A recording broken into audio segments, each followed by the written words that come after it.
আজকে আমাদের দেশের ভিতরে খুন খারাপি, রাহাজানি, সাদাবাজি, টেন্ডারবাজি, ধর্ষণ কেন হচ্ছে? এগুলার একমাত্র কারণ শিক্ষা না থাকার কারণে। কিসের শিক্ষা? কোরআন আর হাদিসের শিক্ষা। কোরআন হাদিসের শিক্ষা যার মধ্যে বিন্দু মাত্র থাকবে সে কখনো চুরি করবে না, সে কখনো ডাকাতি করবে না, সে কখনো খুন করবে না, গুম করবে না, সে কখনো নারী নির্যাতন করবে না, নারীকে ধর্ষণ করবে না। এই জন্য এগুলা আমাদের দেশে এখন অনেক বাড়ে গেছে। আমাদের দেশে খুন খারাপিগুলো কেন বাড়ছে? দেশের ভিতরে প্রকৃত ন্যায় বিচার যেটা ছিল ওই বিচারটা নাই। এই বিচার আল্লাহ রাব্বুল আলামিন কোরআনের ভিতরে সূরার একটা বিচার কোরআনের ভিতরে আছে না নাই বলেন? চুরি করলে কি করতে হবে এই বিচার আছে না নাই? খুন করলে কি করতে হবে শাস্তির বিধান আছে না নাই?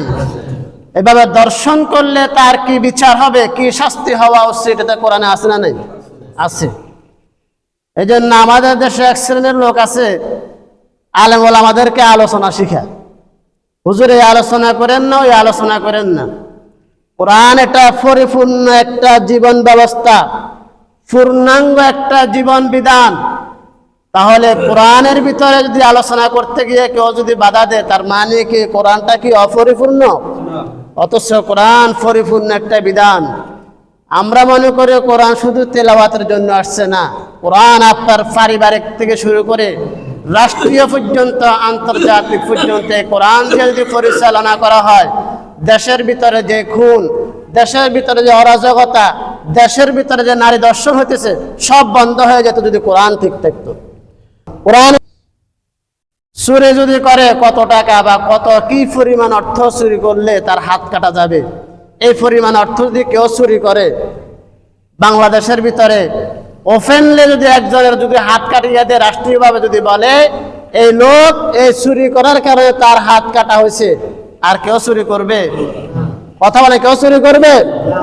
এভাবে নারী দর্শন করে, এই দর্শনকারী যদি অবিবাহিত হয়, দুজন অবিবাহিত হয় অথবা আর যদি বিবাহিত হয়, শাস্তির বিধান বেশ কম ভিন্ন ভিন্ন আছে না নাই? কোরআনের বাইরে আছে। কথা বলেন কোরআনের বাইরে আছে, কোরআনের ভিতরে আছে। একজন দর্শনকারীকে যদি এইভাবে শাস্তি দিত ওপেনলি সবার সামনে, এই দেশের ভিতরে কোনো দর্শক আর থাকতো না। থাকতো বলেন? এভাবে আসেন খুন, এই যে আপনাদের এলাকাতে আপনাদের ইউনিয়ন একজন খুন হয়েছে, হয়েছে কি হয় নাই? কে খুন করছে? বাইরে মানুষ, ঢাকা থেকে আসছে, চট্টগ্রাম থেকে আসছে, বাংলাদেশের বাইরে থেকে আসছে, এলাকার লোকে খুন করছে।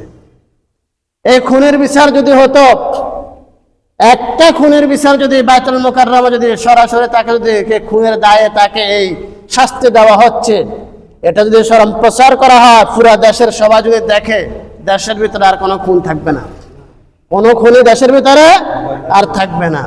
তাহলে সব কিছু কিসের মধ্যে আছে? কোরআনের ভিতরে। আমরা কোরআনকে ঢুকে রাখছি মাদ্রাসার মসজিদের ভিতরে, আমরা কোরআনটাকে সীমাবদ্ধ করে দিয়েছি, এটা মাদ্রাসার ভিতরে থাকবে, এটা মসজিদের ভিতরে থাকবে, বাইরে কোনো কাজ নেই। অথচ কোরআন একটা পরিপূর্ণ সংবিধান। মানব জাতির যত কিছু আছে আপনি কোরআনে জিজ্ঞেস করবেন, সব কিছু কোরআনের ভিতরে আছে। অনেকে আবার এটা আলোচনা করলে মনে করে রাজনীতি আলোচনা। কোরআনের ভিতরে রাজনীতি নাই, রাষ্ট্রনীতি নাই, কথা নাই। আমার আপনার নবীজিকে রাষ্ট্র চালায় নাই, হযরত ইউসুফ আলাইহিস সালাম রাষ্ট্র চালায় নাই, এগুলা কোরআনের ভিতরে নাই? তাহলে সম্পূর্ণ কোরআনের ভিতরে সংবিধান আছে। এই কোরআনের আইন অনুযায়ী যদি জীবন ব্যবস্থা হয়, বাংলার জমিনে কেন পৃথিবীতে, সারা পৃথিবীতে কোনো চোর, ডাকাত, গুন্ডা, বদমাশ, ইয়াবাখোর, মদখোর, এভাবে আপনার যা আছে খুন, দর্শক কেউ থাকবে না, সব একসাথে কি হয়ে যাবে? ঠিক হয়ে যাবে। শুধু একটা শাস্তির বিধান করো। আপনি সৌদি আরবে দেখেন, আপনারা যারা বিদেশে ছিলেন জানেন, আমি অনেক আগে দেখেছি বাঙালি কয়েকজনকে ওপেনলি ফাঁসি দিয়েছে। কেন? একটা নারীকে মনে দর্শন করছিল। তাহলে ওই দেশে আর কি দর্শনের হয় না যে এরকম না, কিন্তু ধরতে পারলে কোনো ছাড় নাই। ছাড় আছে? এরকম যদি করে সবার ভিতরে একটা ভয় আসে যাবে।